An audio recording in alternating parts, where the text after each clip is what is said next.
He looked at my dashboard and said, "Too colorful." Funny, 2 weeks later, $4 million went up in smoke literally, and all I did was hit send. They say revenge is a dish best served cold, but mine came wrapped in grayscale minimalism and delivered with a timestamp of 2:47 p.m. on a Tuesday. The best part, I warned them, multiple times. But when you're dealing with hotshot MBAs who think Excel is vintage, well, sometimes you just have to let the fire alarms do the talking. My name is Sabrina Hale, and I've been keeping Bridgemont Systems from burning down literally and figuratively for the past 12 years. At 38, I'm what the new generation of MBAs likes to call legacy staff, which is corporate speak for too experienced to bullshit but not senior enough to fire without cause. My domain was the operations dashboard, a beautiful, color-coded beast that monitored every KPI across our 17 manufacturing facilities. Red meant stop everything, yellow meant pay attention, green meant breathe easy. Simple, effective, and after 4 years of refinement, it had prevented more disasters than I could count. The maintenance crews called it the rainbow, and they loved it because they could spot trouble from across the room. That Tuesday morning started like any other. Coffee at 6:45 a.m., first dashboard check at 7, morning report sent by 7:30. Everything was running green with a few yellows at the Nashville plant. Nothing unusual for a facility running at 92% capacity. Then Trent Barrow walked in. I'd heard about him through the Slack rumor mill. 32, Harvard MBA, previous stint at some tech startup that revolutionized paperclip inventory, or something equally groundbreaking. His official title was Head of Internal Transformation, which should have been my first warning. In my experience, anyone whose job title includes transformation is usually there to break things that aren't broken. Sabrina. He didn't wait for confirmation. Trent Barrow. I've been reviewing our operational interfaces, and I wanted to discuss your dashboard. He said, interfaces, the way some people say, wine collection, with an air of sophistication that suggested everyone else was drinking boxed wine. He was wearing one of those fitted suits that screamed, "I expense my dry cleaning," and his hair had that perfect amount of product that took 45 minutes to look effortless. "Sure," I said, minimizing my email. "What would you like to know?" He pulled up a chair, didn't ask, just took it and gestured at my screens. 3 monitors, each showing different aspects of our operations. The left showed real-time production metrics. Center displayed quality control and maintenance alerts. Right tracked logistics and inventory, color-coded, time-stamped, and updated every 30 seconds. It's very... He paused, searching for the word. Colorful. The way he said it, you'd think I decorated the dashboard with unicorn stickers and glitter. The colors serve a purpose, I explained, keeping my voice neutral. Each shade represents a specific threshold. Dark red is critical failure. Light red is warning. Orange is caution. Yellow is... I understand the concept, he interrupted, though his expression suggested otherwise. But don't you think it's a bit aggressive? All these bright colors can cause visual stress, decision fatigue. Modern UX principles favor a more minimalist approach. I watched him for a moment, trying to gauge if he was serious. He was... The colors are based on 4 years of user feedback, I said. The floor supervisors can identify issues at a glance. During the Cincinnati incident last year, the red alert saved us from... I read about Cincinnati, another interruption. But that was an edge case, day to day. We're creating unnecessary anxiety with this rainbow of warnings. I'm proposing a more sophisticated approach. Grayscale gradients, subtle animations, perhaps some iconography to replace the color dependency. Grayscale. For a manufacturing operations dashboard, I felt my eye twitch. Mr. Barrow. Trent, please. Trent, have you spoken with the actual users, the shift supervisors, maintenance teams, quality control? I've done extensive research on modern dashboard design. What we have here is what I call a legacy paradigm. It works, sure, but it's not optimized for the contemporary workspace. We need to think about user wellness, about creating interfaces that don't assault the senses. Assault the senses, my dashboard, which had a 97% user satisfaction rate, was apparently committing visual violence. I appreciate your perspective, I lied. But perhaps we should survey the actual users before making any changes. I can put together a questionnaire. No need. He stood up, smoothing his tie. I've already gotten approval from the C-suite. We'll be rolling out the new design in 2 weeks. I'll send you the mock-ups this afternoon. I'm sure once you see the elegance of the new approach, you'll be impressed. He left before I could respond, leaving behind the faint scent of overpriced cologne and the distinct feeling that I'd just been steamrolled by a man who'd never worked a day on a factory floor. I turned back to my rainbow dashboard, watching the gentle pulse of green lights from our facilities. 4 years of refinement, of careful calibration based on hundreds of incident reports and near misses, all about to be painted gray because someone with a business degree thought colors were too stressful. I opened a new spreadsheet and titled it Gray Watch. Something told me I'd be needing it soon. The mock-ups arrived at 2:15 p.m., accompanied by a 37-slide presentation titled Operational Interface Transformation, A Journey to Visual Serenity. I shit you not. Visual serenity, for a dashboard meant to prevent industrial accidents. The new design was exactly what I'd feared. 50 shades of gray and not the fun kind, where my current dashboard showed a bright red alert for critical temperature spikes.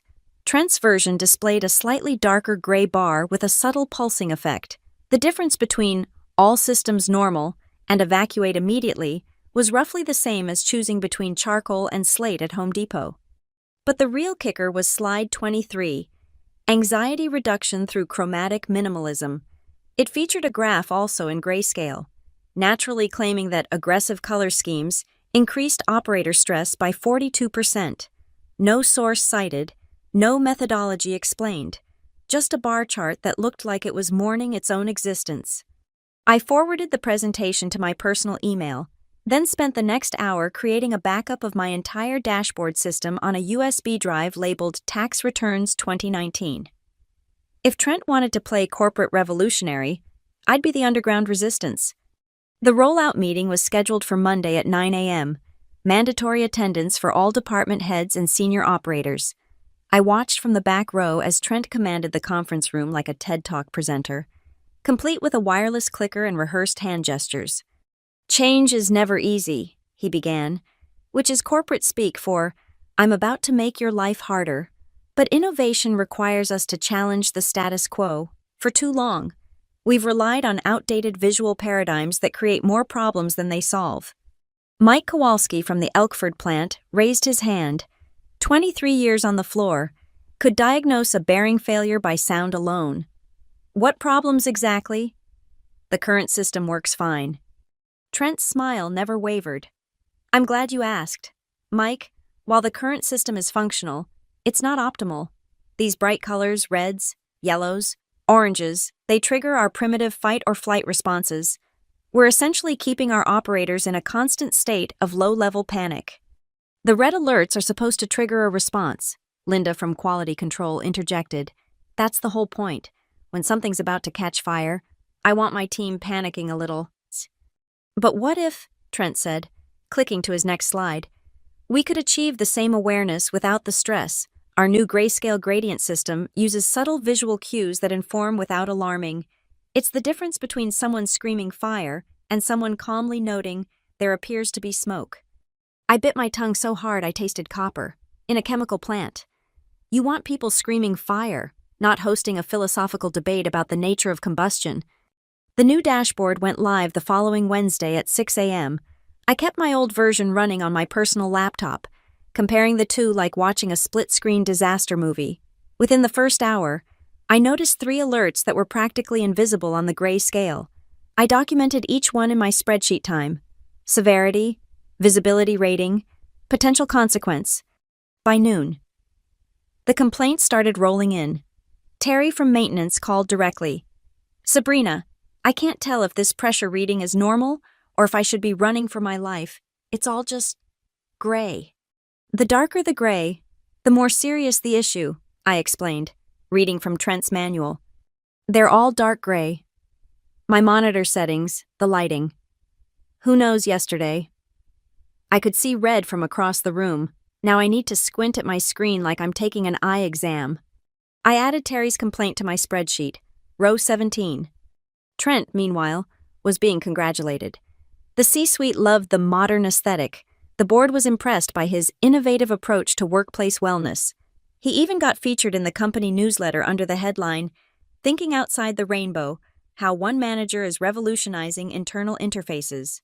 I kept my mouth shut and my spreadsheet updated. By the end of week 1, I had 43 documented issues. By week 2, 89. The operators had started using workaround sticky notes to mark important gauges, personal alarms on their phones. One guy even brought in a lava lamp that changed colors based on temperature readings from his station. But the pièce de résistance came in an email from Trent on Friday afternoon. "Team, I'm thrilled to announce that our operational interface transformation has been nominated for the Quarterly Innovation Award. The reduction in visual noise has created a calmer, more focused work environment. Congratulations to everyone who embraced this journey to visual serenity." I saved that email, printed it, folded it carefully and tucked it into my desk drawer, right next to my USB drive. Because in my experience, pride doesn't just come before a fall. Sometimes it comes before a $4 million explosion. And I had a feeling we were about to learn the difference between visual serenity and invisible catastrophe. Week 3 of the grayscale revolution, and the cracks were starting to show. Not that you could see them easily, everything was the same shade of institutional depression. I'd started arriving at 5:30 a.m., a full hour before my usual time, just to run comparisons between the old and new systems. My hidden laptop had become command central for what I privately called Operation Reality Check. The divergence between what Trent's dashboard showed and what was actually happening was growing wider every day. Tuesday morning, 7:43 a.m. The Elkford plant showed a slight variance in cooling system pressure represented by a gray bar that was maybe 2 shades darker than normal. On my old dashboard, the same reading was flashing yellow, trending toward orange. In the old days, maintenance would have been dispatched immediately. Now the alert sat there like a whisper in a hurricane. I documented everything: screenshot, timestamp, severity assessment. My Graywatch spreadsheet had grown to over 200 entries, but I didn't send it to anyone. Not yet. You learn, after 12 years in corporate America, that being right too early is almost as bad as being wrong. The real problem started with the night shifts. See, Trent's visual serenity hadn't accounted for the fact that half our monitoring happened under fluorescent lights at 3 a.m., when tired operators were running on their 4th cup of coffee and whatever gas station burrito they'd grabbed on the way in. Jake Morrison, night supervisor at the Elkford plant, called me directly on my cell a violation of protocol that showed how desperate things were getting. "Sabrina, I nearly missed a Category 3 temperature spike last night," he said, his voice tight. The gray box got slightly darker gray. That's it. No flash, no pulse that I could see. If Rodriguez hadn't been doing his walking rounds and felt the heat coming off the pipes. "Did you file a report?" I asked, already knowing the answer. To who, Trent? He'll just say I need to adjust to the new paradigm or some bullshit. Last week he told me that my resistance to change was impeding optimization. I've been doing this job since before that kid could spell optimization. I added Jake's near miss to my spreadsheet. Row 227, category potential, catastrophic failure, visibility rating 2 out of 10, old system alert level, bright orange with audio alarm. The operators had developed their own communication system, a kind of underground railroad for critical information. They'd created a private Slack channel called NAD Actual Status, where they shared real-time warnings in plain English. Line 3 running hot. Pressure building in tank 7. Bearing sounds wrong on pump station B. It was primitive, but effective essentially. Recreating my color-coded system using words and emojis. Yes, emojis. We'd gone from professional industrial monitoring to flame emojis and red circles, because at least those showed up clearly on a screen. But the masterstroke of corporate blindness came in week 4, an internal memo from Trent, CC'd to the entire operations team. Team, I've noticed some inconsistent adoption of our new visual framework. Please remember that auxiliary monitoring tools, including personal spreadsheets, third-party apps, and yes, emoji-based communication undermine the cohesive experience we're building. Effective immediately. All operational status must be communicated solely through official channels, using the approved interface. Thank you for your cooperation in this transformation journey. Linda from Quality Control forwarded it to me with a single comment, "Is he actively trying to kill us?" I printed that memo too, added it to my growing folder of what I'd started calling evidence for the inevitable investigation. The Thursday afternoon production meeting was where things got surreal. Trent presented his monthly metrics, showing how operator stress indicators had decreased by 38% since the rollout. He had charts, graphs, testimonials from some Harvard Business Review article about color psychology in the workplace. "Furthermore," he said, clicking through his slides with the confidence of someone who'd never watched a pressure gauge redline, "we've seen a marked reduction in false positive alerts. The old system's aggressive coloring created a boy who cried wolf scenario. Now, operators can trust that when they see a variance, it's genuinely significant." I couldn't help myself. How are we measuring genuinely significant when operators report they can barely see the variances? Trent's smile tightened.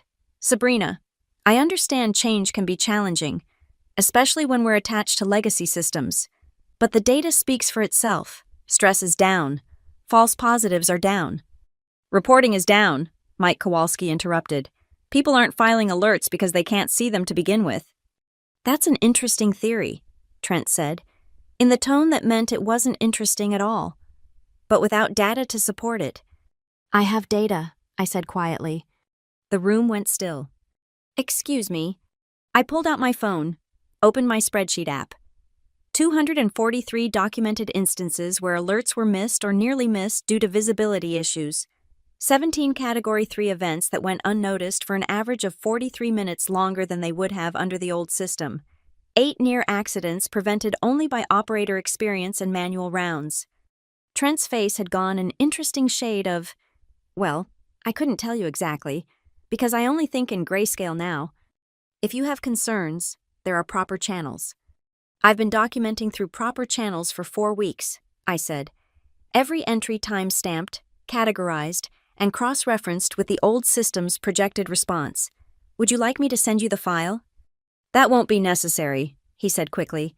"We'll address any specific concerns in the appropriate forums. For now, let's focus on the positive metrics we're seeing." I sat back, didn't push further, because I knew something Trent didn't. In industrial operations, positive metrics don't mean shit when your plant is on fire. And based on my spreadsheet, we were one missed alert away from learning that lesson the hard way. It started at 11:23 p.m. on a Wednesday. I wasn't there. Of course I was home, sleeping like someone who didn't know her worst predictions were about to come true, but I'd piece it together later from the logs, the reports, and the spectacularly damning audit trail. Temperature sensor TR447 at the Elkford plant detected an anomaly in the primary processing unit. Under my old system, it would have triggered a yellow alert, escalating to orange within 15 minutes based on the rate of change. The night operator would have seen it from across the room, that angry orange pulse demanding attention. Under Trent's system, it registered as a gray box, becoming a slightly darker gray box. Marcus Webb was the operator on duty. Good guy. 15 years experience. Grandfather of 3. He was doing his rounds, checking the 12 different screens he now had to monitor up close because the visual serenity made it impossible to get a quick overview from his desk. He noted the variance at 11:51 p.m. That's 28 minutes after the initial alert. In his log, and this is where it gets beautiful in the worst possible way, he wrote, "Temperature variance observed, unable to determine severity. Gray indicator approximately 15 to 20% darker than baseline. Monitoring."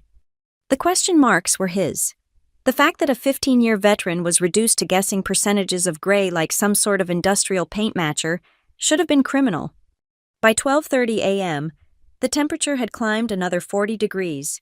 The gray box was now, according to Marcus's increasingly frantic notes, definitely darker, maybe 30-35%, hard to tell under these lights. Here's what should have happened. At the first yellow alert, maintenance should have been dispatched. At orange, the line should have been throttled back. At red, emergency shutdown. Clear, simple, color-coded salvation. Here's what actually happened. Marcus squinted at gray boxes, while a $250,000 piece of equipment slowly cooked itself from the inside. At 1:07 a.m., he called his supervisor, not because the dashboard told him to, it was still just showing various shades of corporate grayscale, but because his instincts were screaming. 20 minutes later, they initiated manual shutdown procedures. Too late. At 1:43 a.m., the primary processing unit suffered what the technical report would later call catastrophic thermal failure. What the workers called it was less polite but more accurate. It shit the bed and took half the line with it. The explosion was small. As industrial accidents go, no injuries. Thank God Marcus and his supervisor had evacuated the immediate area based on gut feeling rather than dashboard guidance, but the damage cascaded through the system like dominoes. Emergency stops triggered, backup systems engaged, then overloaded. Product in the pipeline had to be scrapped. Final tally: $4.2 million in equipment damage, lost product, and downtime. But the truly beautiful part, if you appreciate corporate karma, was the audit trail. See, Trent's system didn't just fail to show the alerts properly, it meticulously logged its own failure. Every timestamp, every shade of gray, every moment where critical information was technically displayed but practically invisible, it was all there in the database, waiting to tell its story.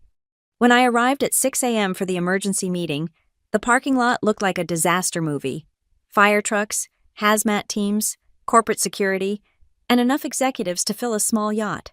The Elkford plant's Line 3 was still smoking, visible through the windows of the admin building. My phone had been buzzing since 4 a.m. Missed calls from operations, from IT, from numbers I didn't recognize. I'd ignored them all, taken my time with my morning routine. Shower, coffee, breakfast, no need to rush. The damage was done, and I had a feeling my schedule was about to clear up dramatically. The emergency response team had commandeered the main conference room. When I walked in, 20 pairs of eyes turned to me with the desperate hope of people who'd just realized their parachutes were actually napkins. Sabrina, our CTO, Patricia and Gwyn, looked like she'd aged 5 years since I'd last seen her. "We need the old dashboard, now." I set down my coffee, pulled out my laptop with deliberate calm. "I have a backup, but it's 4 weeks out of date. I'll need access to the current data streams to reconfigure." "Whatever you need," she cut me off. "Just get it running." I plugged in my USB drive goodbye, tax returns 2019, and started the restoration process. Around me, the conversation was a beautiful symphony of corporate panic. How did we not see this coming?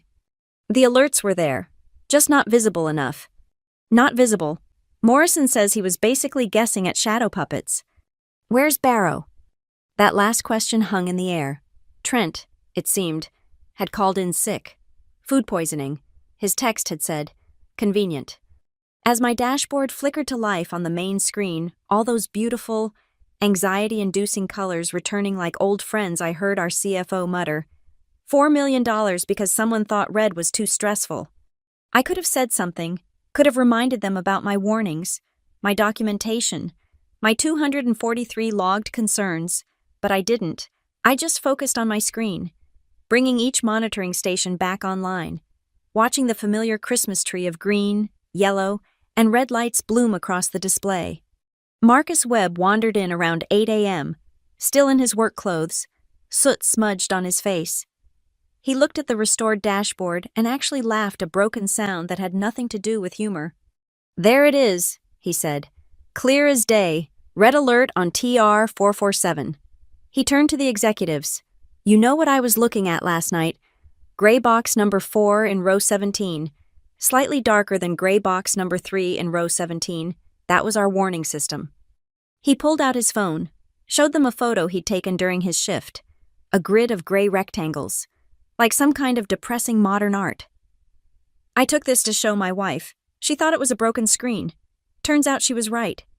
Someone from legal started asking about documentation, about who had signed off on the changes, about audit trails and approval chains. I let them panic. My documentation was safe at home, printed and digital, a perfect record of predictable disaster. As the meeting dissolved into smaller groups of more intense panic, Patricia pulled me aside. "Sabrina, I need to know, do you have records of the issues with the new system?" I met her eyes. "I have everything." She nodded slowly. "Good. We're going to need it. All of it. I thought about my gray watch spreadsheet. My folder marked, Evidence for the Inevitable Investigation. My screenshots and timestamps and meticulous notes. 4 weeks of watching a disaster in slow motion, documenting each step toward this exact moment. I'll have it ready by noon, I said. Because unlike Trent's dashboard, I believed in making problems visible, bright, bold, and impossible to ignore. Even if it took a $4 million fire to prove the point, the next 36 hours were a masterclass in corporate crisis management, which is to say, everyone ran around looking for someone else to blame. By Thursday afternoon, the full scope of the Elkford disaster had been catalogued. Beyond the destroyed processing unit, we'd lost 3 days of production capacity. 6 major client orders were delayed, and our insurance company was making noises that sounded expensive. The hazmat cleanup alone was pushing $500,000. But the real fireworks started when the incident investigation team arrived, led by a no-nonsense woman named Director Harrison from Corporate Risk Management. They set up shop in Conference Room B and started their forensic dissection of what went wrong. I was called in at 2:15 p.m. Ms. Hale, Director Harrison didn't bother with pleasantries. Walk me through the alert system failure. I opened my laptop, pulled up my prepared presentation. There was no system failure. The system performed exactly as designed. She frowned.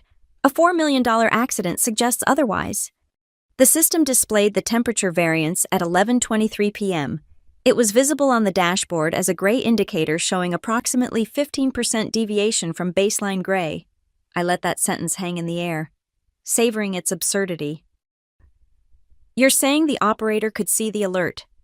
I'm saying a slightly darker gray square appeared among 47 other gray squares on a screen 20 feet from the operator's normal position.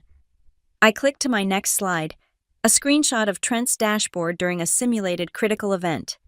Can you identify which of these indicates an imminent thermal failure? Director Harrison squinted at the screen. So did her 2 associates.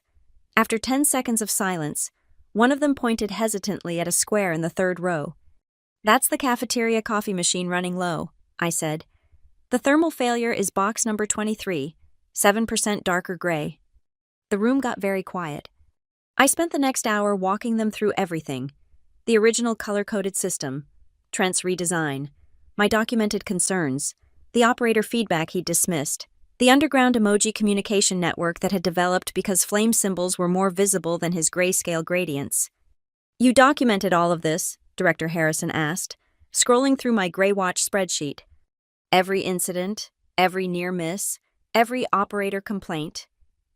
I pulled out a printed folder. I also have emails, meeting notes, and a copy of Mr. Barrow's presentation on anxiety reduction through chromatic minimalism. One of the associates actually snorted at that title. Where is Mr. Barrow? Director Harrison asked. Still out sick, I believe. Food poisoning.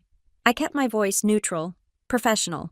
The high road is so much more devastating when you're holding all the evidence. By Friday morning, the plant was running on my restored dashboard, and the investigation had shifted from what happened to how the hell did we let this happen? Turns out, when you actually dig into the approval process for Trent's transformation, it was mostly smoke and mirrors, a few impressed executives, some buzzword-heavy presentations, and suddenly he had carte blanche to revolutionize our operations. The emergency all-hands meeting was called for 1 p.m., mandatory attendance, even for off-shift workers. The main auditorium was packed, a sea of coveralls and hard hats mixed with suits and ties. Our CEO, David Carlisle, took the podium looking like he'd aged a decade in 2 days. He started with the facts, the accident, the damage, the investigation findings.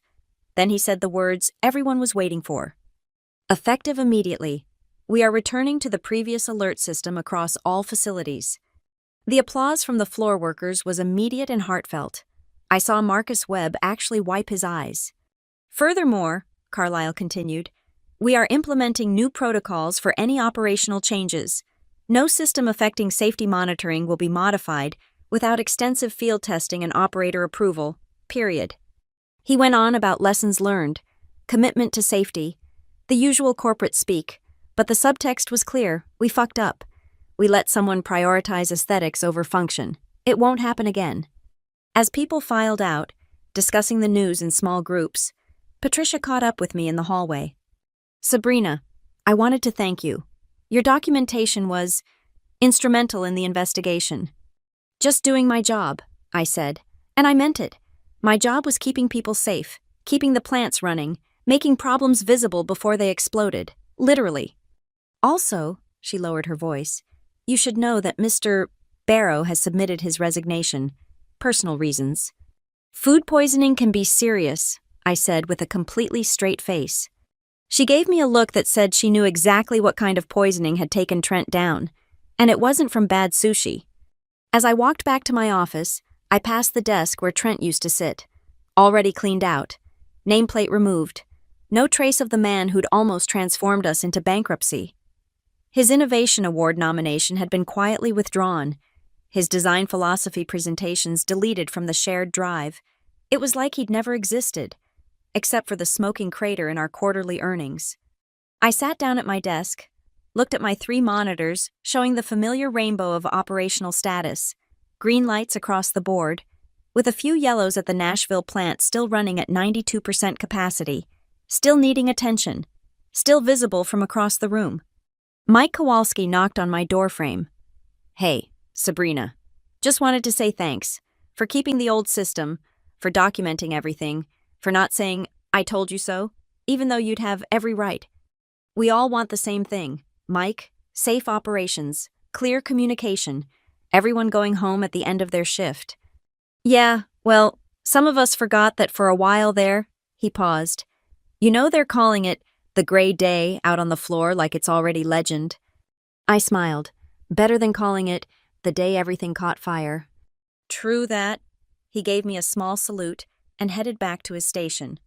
I pulled up my email, saw a message from Director Harrison marked confidential. The investigation was ongoing, but preliminary findings suggested significant lapses in change management protocols and failure to adequately assess operational impact. Corporate speak for Trent was an idiot, and we were idiots for listening to him. There would be more meetings, more reports, more protocols, but for now, the plants were running, the dashboards were glowing in full color, and somewhere out there, Trent Barrow was updating his LinkedIn profile to exclude his transformative journey into grayscale disaster. I archived my Graywatch spreadsheet, backed it up in 3 locations. You never know when you might need evidence that sometimes, just sometimes, the old ways are old because they work. And red means stop for a reason. Monday morning, 8:47 a.m. I'd been living in a strange limbo since Friday, the hero who saved the day by doing absolutely nothing except keeping good records. People nodded at me in the hallways with a mix of respect and something else. Fear, maybe, of what happens when you ignore the person who actually knows how things work. I was deep in routine maintenance on the dashboard, adding new sensors from the Nashville expansion, when my email chimed. The sender made me pause. Trent Barrow. No subject line. Very on-brand for someone who thought email classifications were visual clutter. Sabrina, I wanted to reach out before my departure is finalized. I realize my approach to modernizing the dashboard may have been misguided. Would you be available for a brief discussion? I'm cleaning out my office today. Trent. May have been misguided, like calling the Titanic a minor boating incident. I found him in his office at 9:15 a.m., surrounded by boxes and the remnants of his 4-week revolution. His Harvard MBA diploma was already packed, but his Innovation Award nomination was still pinned to the corkboard, a monument to corporate hubris. Sabrina. He looked different. The aggressive confidence had been replaced by something almost human. Thank you for coming. I sat across from him, said nothing. Sometimes silence is the best response. I suppose you're enjoying this, he said, attempting a smile that didn't reach his eyes. $4 million in damages and Marcus Webb almost died. So no, I'm not enjoying anything. That landed. He flinched, looked down at his hands. I never meant. I know what you meant. You meant to make your mark. You meant to revolutionize. You meant to fix something that wasn't broken because fixing things looks better on a resume than maintaining them. He started to protest, then stopped. What was the point? We both knew the truth. You know what the worst part is? I continued. You never once asked the operators what they needed. 23 years Mike Kowalski has been reading those dashboards, 15 years for Marcus Webb, but you knew better because you had a slide deck and some articles about color theory. The research was about website design for e-commerce platforms. I looked up your sources. You applied shopping cart abandonment studies to industrial safety monitoring. Did you even realize that? The look on his face said he hadn't. I just wanted to make things better, he said quietly. More modern, more elegant. Elegance is for art galleries. This is a factory. When something's about to explode, I don't want subtle. I want screaming red lights and klaxons. I want operators running, not squinting at gray squares trying to determine if that's regular gray or slightly concerned gray. He pulled out a folder, slid it across the desk. My final report. I've recommended that you be promoted to Director of Operational Systems. It's the least I can do. I didn't touch the folder. I don't want your recommendation. I want you to understand what you almost cost us. Not just money, lives. Marcus has 3 grandkids. Mike's daughter just started college. Every gray square on your dashboard was a gamble with their safety. I understand, he said, but I wasn't done. Because in your email, you said your approach may have been misguided. Not wrong, not dangerous, misguided, like you took a wrong turn, not nearly killed people. He was quiet for a long moment. When he spoke again, his voice was different, smaller. You're right, I was wrong. Completely, dangerously wrong. I let my ego override common sense. I wanted to be the guy who transformed everything, who left a mark. He laughed bitterly. Well, I left a mark all right. A $4 million crater. Now that was an apology. Not perfect, but real. Where will you go? I asked, allowing a fraction of humanity into my voice. Consulting firm in Boston. Digital transformations for retail chains. He must have seen my expression because he quickly added, nothing involving safety systems. Ever. I've learned that lesson. Good. We sat in awkward silence for a moment. Finally, he said, for what it's worth, your documentation was impeccable. If I'd been half as thorough in my research as you were in your record keeping. But you weren't. That's the difference between us. Trent, you saw what you wanted to see. I see what's actually there, even when it's ugly, especially when it's ugly. He nodded, stood up, extended his hand. Good luck, Sabrina. The company's lucky to have you. I shook his hand briefly. Luck has nothing to do with it. Just red means stop. Green means go. And if you can't see the difference, people die. I left him to his packing, walked back through the operations floor. The afternoon shift was coming on. Operators checking their stations, scanning the dashboard from across the room. Terry from maintenance gave me a thumbs up. Looking good. Sabrina. All the colors of the rainbow. Just how we like it.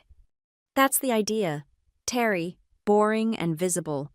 Boring's underrated, Mike Kowalski called out. Exciting's for movies. Boring keeps us breathing. I made it back to my office, closed the door, and finally opened Trent's folder. His recommendation was there, full of phrases like exceptional judgment and unwavering commitment to operational excellence. Corporate speak for she was right and I was wrong. I fed it into the shredder, not because I was vindictive, but because I didn't need his endorsement. My record spoke for itself. 243 documented concerns, 1 prevented catastrophe, 0 gray areas. Patricia knocked and entered. Heard Barrow stop by. Cleaning out his office, we talked. And he's learned that retail and industrial operations require different approaches. That's a $4 million lesson. Could have been worse. Could have been lives. She nodded. The board approved the new position. Director of Operational Systems. It's yours if you want it. Same dashboard. Same colors. Same dashboard. Same colors. Full authority over any proposed changes. Vendor presentations go through you. No one touches the monitoring systems without your sign-off. Then yes. She smiled. Good. Oh, and Barrow's Innovation Award nomination. It's been replaced. You're nominated for the Safety Excellence Award. The committee was particularly impressed by your proactive documentation of potential system vulnerabilities. I almost laughed. Corporate speak for she kept receipts. Thanks, Patricia. I'll try to keep the acceptance speech boring and visible. Perfect. Just how we like it. After she left, I sat back in my chair, looked at my monitors, all green, a few yellows, one orange in Detroit that would need attention soon. Clear, obvious, impossible to misinterpret, the way safety should be. My phone buzzed, a text from an unknown number. I opened it. Thank you for the lesson, TB. I deleted it, turned back to my screens. Trent Barrow was already history, a cautionary tale for the next MBA who thought disruption was always the answer. The dashboard pulsed with its familiar rhythm. Red, yellow, green, stop, caution, go. A rainbow of anxiety that kept everyone alive. Just how I liked it. The boardroom was silent except for the hum of the projector. Slide after slide of damage assessments, insurance claims, and timeline reconstructions painted a picture nobody wanted to see, but everyone needed to understand. 2 weeks had passed since the Elkford disaster, and this was the final executive review. CEO David Carlisle sat at the head of the table, fingers steepled, expression unreadable. Around him, the C-suite looked like kids called to the principal's office, CFO, CTO. Chief Risk Officer, all studying their tablets, like the answer to $4 million might magically appear in the quarterly reports. So, Carlisle finally spoke, his voice cutting through the tension. Who wants to explain how a Harvard MBA nearly burned down our Ohio plant with a color palette? Nobody volunteered. Director Harrison cleared her throat. Sir, if I may direct your attention to slide 47, the communication timeline. The screen showed a familiar image, my dashboard, pre-Trent, bright, bold, unapologetic in its use of color. Next to it, a screenshot of the gray interface at the moment of failure. The contrast was damning. At 11:23 p.m., sensor TR447 triggered what should have been a yellow alert, escalating to orange. Under the legacy system, she paused, glanced at me. That is, Ms. Hale's system. This would have been visible from approximately 30 feet away. Under the new system, the operator needed to be within 3 feet to distinguish the severity. And where was Barrow during all this? Carlisle asked. Mr. Barrow submitted his resignation via email at 7:03 a.m. the morning after the incident. HR Director Williams offered. Cited personal reasons. Someone at the table actually snorted. Carlisle turned to me. Ms. Hale, you documented concerns about the new system. Why didn't these reach the executive level before the incident? I'd been waiting for this question. I submitted my concerns through the proper channels. Mr. Barrow responded that resistance to change was, quote, impeding optimization. I was told the C-suite had approved the transformation. We approved a modernization initiative, the CFO interjected. Not a visibility elimination program. With respect, I said, keeping my voice level. The presentation you approved was titled Anxiety Reduction Through Chromatic Minimalism. It explicitly stated that removing bright colors would reduce operator stress. What exactly did you think that meant? The silence that followed was deafening. Patricia, CTO, pulled up her tablet. I have the original approval emails here. We were shown efficiency metrics, stress reduction studies, testimonials from other industries. It was compelling. It was bullshit, Carlisle said flatly.